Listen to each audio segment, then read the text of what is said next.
Young ছেলে পেলে অনেকে আমাদের প্রশ্ন করে, হুজুর আল্লাহরে নিয়ে অনেক প্রশ্ন জাগে, স্রষ্টার অস্তিত্ব নিয়ে, আখেরাত নিয়ে, কবরের জীবন নিয়ে আমাদের প্রশ্নের অভাব নাই, কারণ নাস্তিক্যবাদের ছড়াছড়ি আশেপাশে আছে না নাই? ইয়াং যারা আছে তোমাদেরকে একটা বই পড়ার সাজেস্ট আজকে আমি করে যাই। বইটার নাম অনেকে জানে, প্যারাডক্সিক্যাল সাজিদ। কি নাম?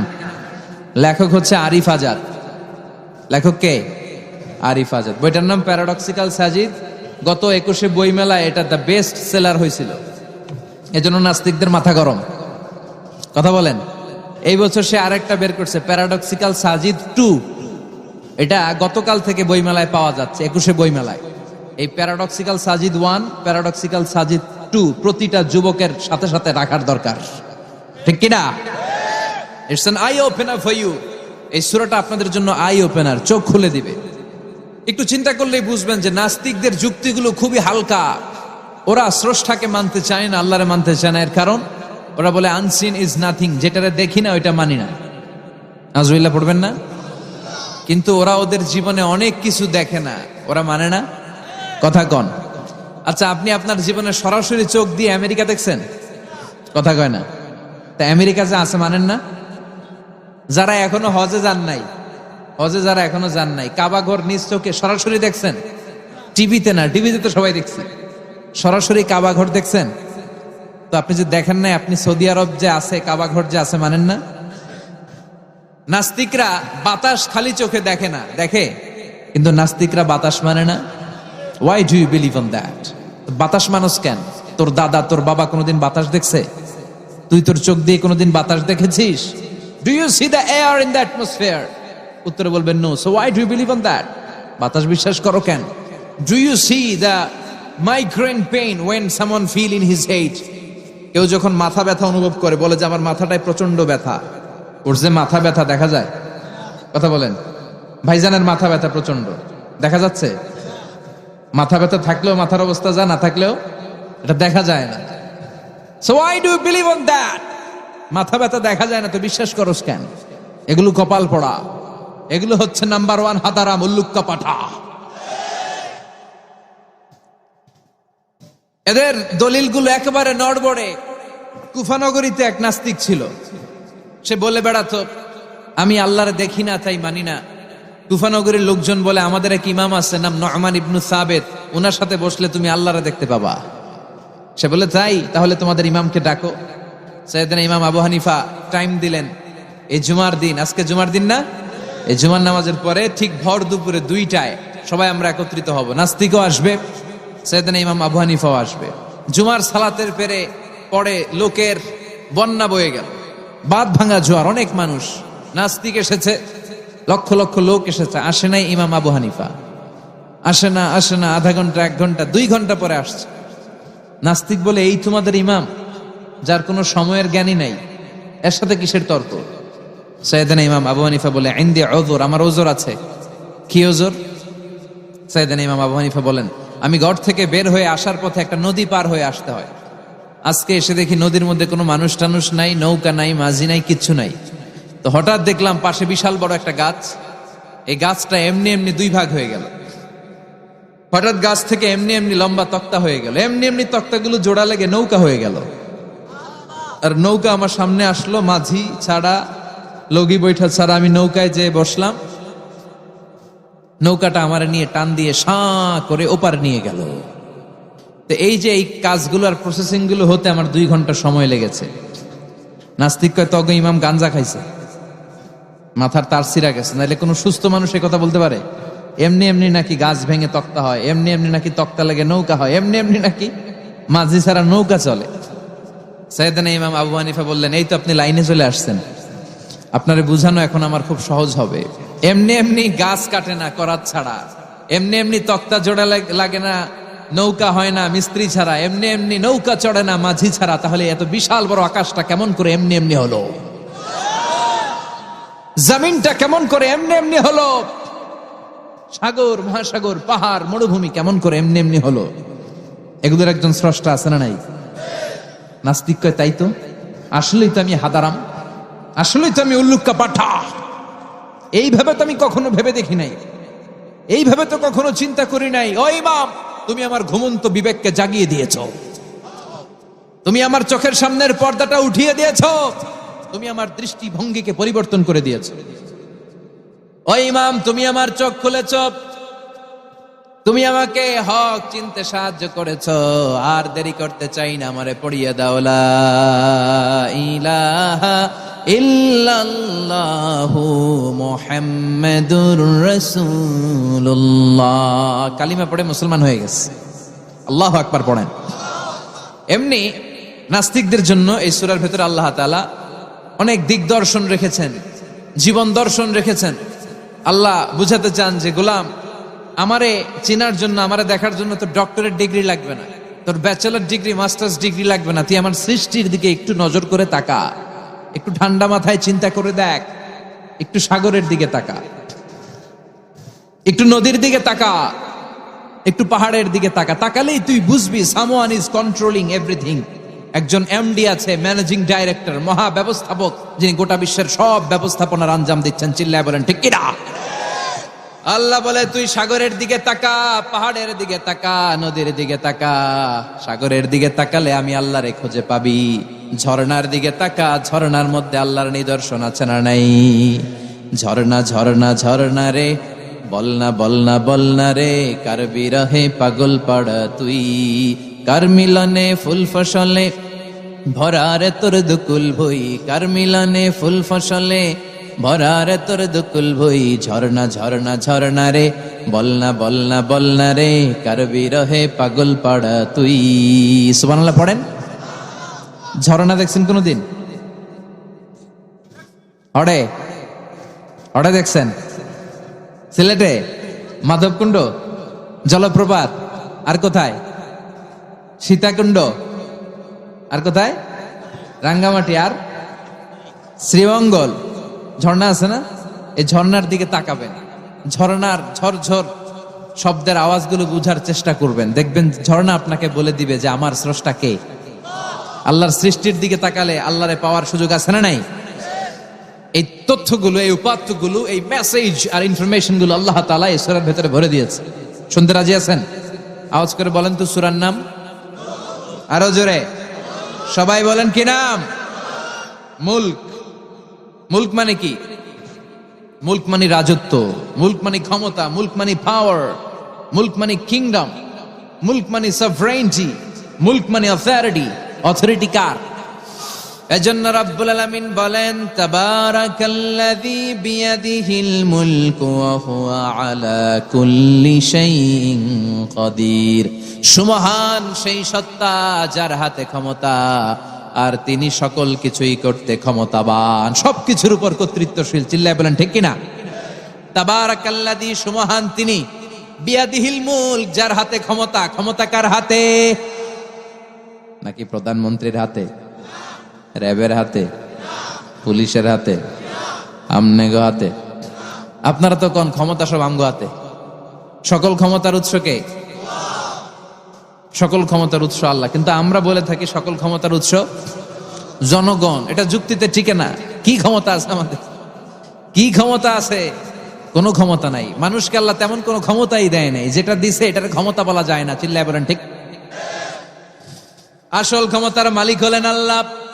আমাদেরকে তো আল্লাহ দুর্বল করে বানিয়েছেন। ওয়া খালাকাল ইনসানু দাঈফা, আমাদেরকে দুর্বল করে তৈরি করেছে কে? শুধু আমরাই দুর্বল না, আমি দুর্বল, আমার বাপ দুর্বল, আমার দাদা দুর্বল, আমার 14 গোষ্ঠী দুর্বল। আমরা দুর্বলের ঘরের, চিল্লায় বলেন দুর্বলের ঘরের। সেই দুর্বলের ঘরের দুর্বল কয় আমরা সব ক্ষমতার উৎস।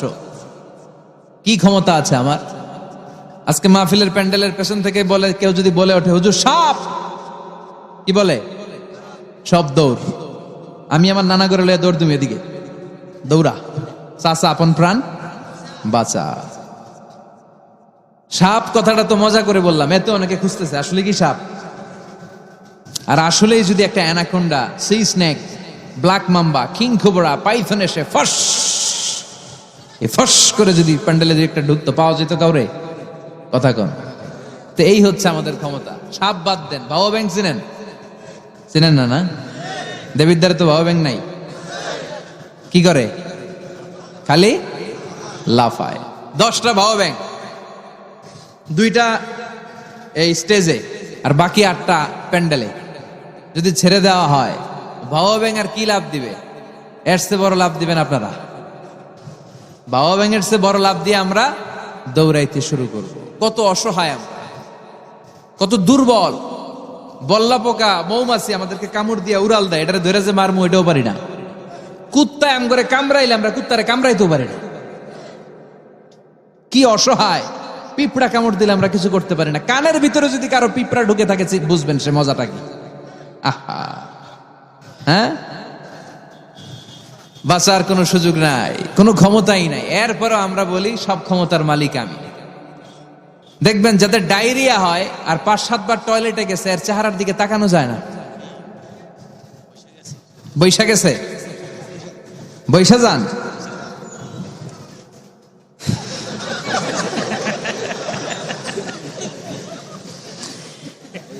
তো এই হইল আমাদের অবস্থা। 5-6 বার টয়লেটে গেলে আর ওর দইরা দাঁড় করানো যায় না। কাই মরে যাইও, আরে সবাই মাফ করে দেন, আই আর হাইতেন না, আমি পারবো না, আমার মাফ করে দেন। পারবি না কেন? তুই না ক্ষমতার উৎস। কথা কন।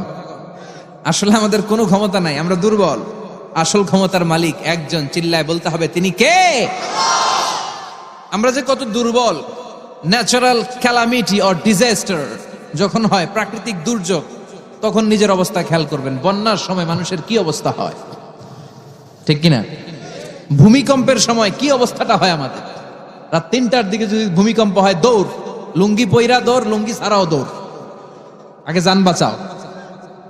পাগল হয়ে যায়। বাচ্চাটারে কোলে নিয়ে দৌড়াবো, না স্ত্রীকে ঘুম থেকে জাগাবো, না ভাড়াটিয়াদেরকে উঠাবো, না নিজেই ছাদের উপর থেকে লাফ দেব।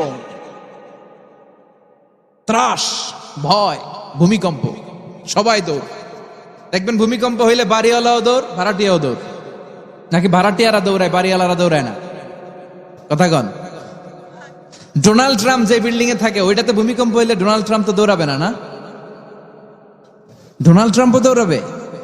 আমি কিছু টেলিভিশনের লাইভ প্রোগ্রাম দেখেছি, ওখানে উপস্থাপক আর অতিথিরা ক্যামেরা ট্যামেরা মেকআপ টেকআপ নিয়ে বসছে। একটু পরে শুরু হয়েছে ভূমিকম্প, মাইক থুইয়া দিয়া উপস্থাপক দৌড়।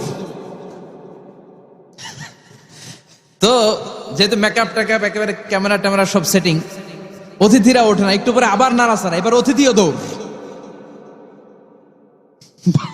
বাঁচার জন্য সব দৌড়। এই হচ্ছে আমাদের ক্ষমতার দৌড়াত্ম।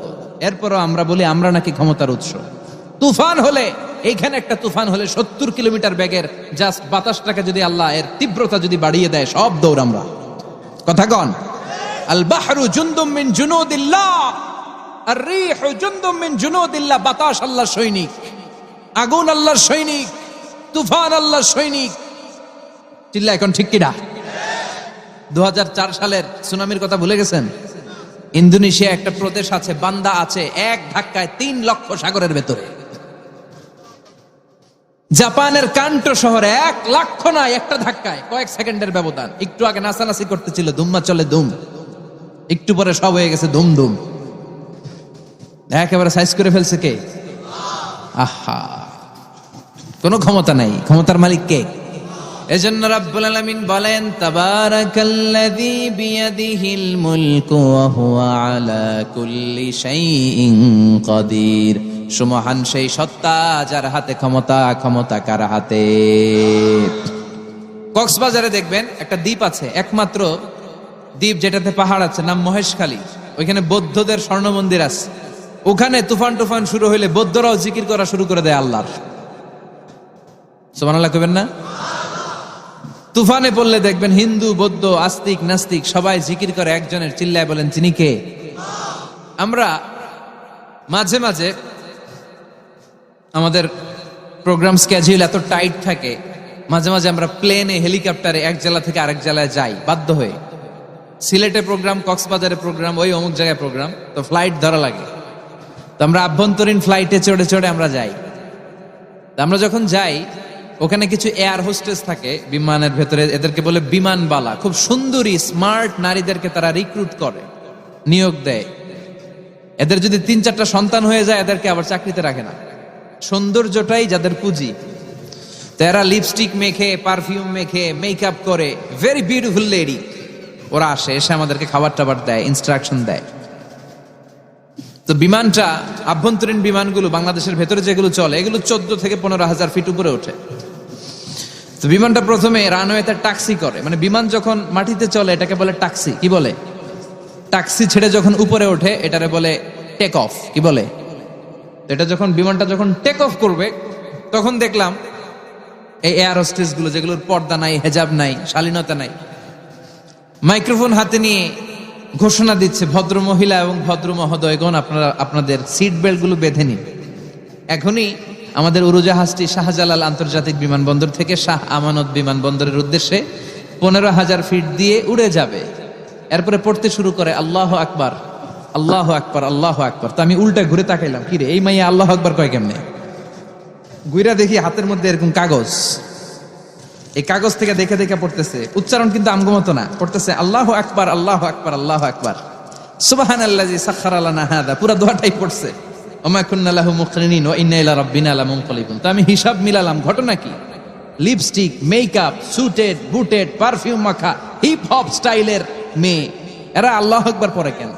তখনই খেয়াল করে দেখলাম যে বিমানটা এখন ছাড়ছে, জমিন ছেড়ে দিয়ে 15,000 ফিট উপরে যাচ্ছে। ওরা খুব ভালো করেই টের পায় এই 15,000 ফিট উপরে যখন বিমান থাকবে ওরে বাঁচানোর কেউ নাই, ওকে রক্ষা করার কেউ নাই, তখন ওর কোনো পাওয়ার নাই, কোনো ক্ষমতা নাই। চিল্লায় বলেন ঠিক কিনা? তখন কোনো সিকিউরিটি নাই। আহা, কি দুর্বল মানুষ! বিমান বাঁকা হয়ে গেলে সবাই চিল্লায় বাঁচাও। যদি জিজ্ঞেস করেন কে বাঁচাবে, বলবে হুজুর আপনি বাঁচান। আছে না নাই? দুর্বল। আসল ক্ষমতার মালিক হলো একজন, চিৎকার করে বলতে হবে তিনি কে? এজন্য রাব্বুল আলামিন বলেন তাবারাকাল্লাযী বিয়াদিহিল মুলকু ওয়া হুয়া আলা কুল্লি শাইইন কাদির। সুমহান সেই সত্তা যার হাতে ক্ষমতা। ক্ষমতা কার হাতে? আমাদেরকে আল্লাহ ক্ষমতা দিয়েছেন, ঠিক, এটা সাময়িক, লিমিটেড, তবে আনলিমিটেড ক্ষমতার মালিক কে?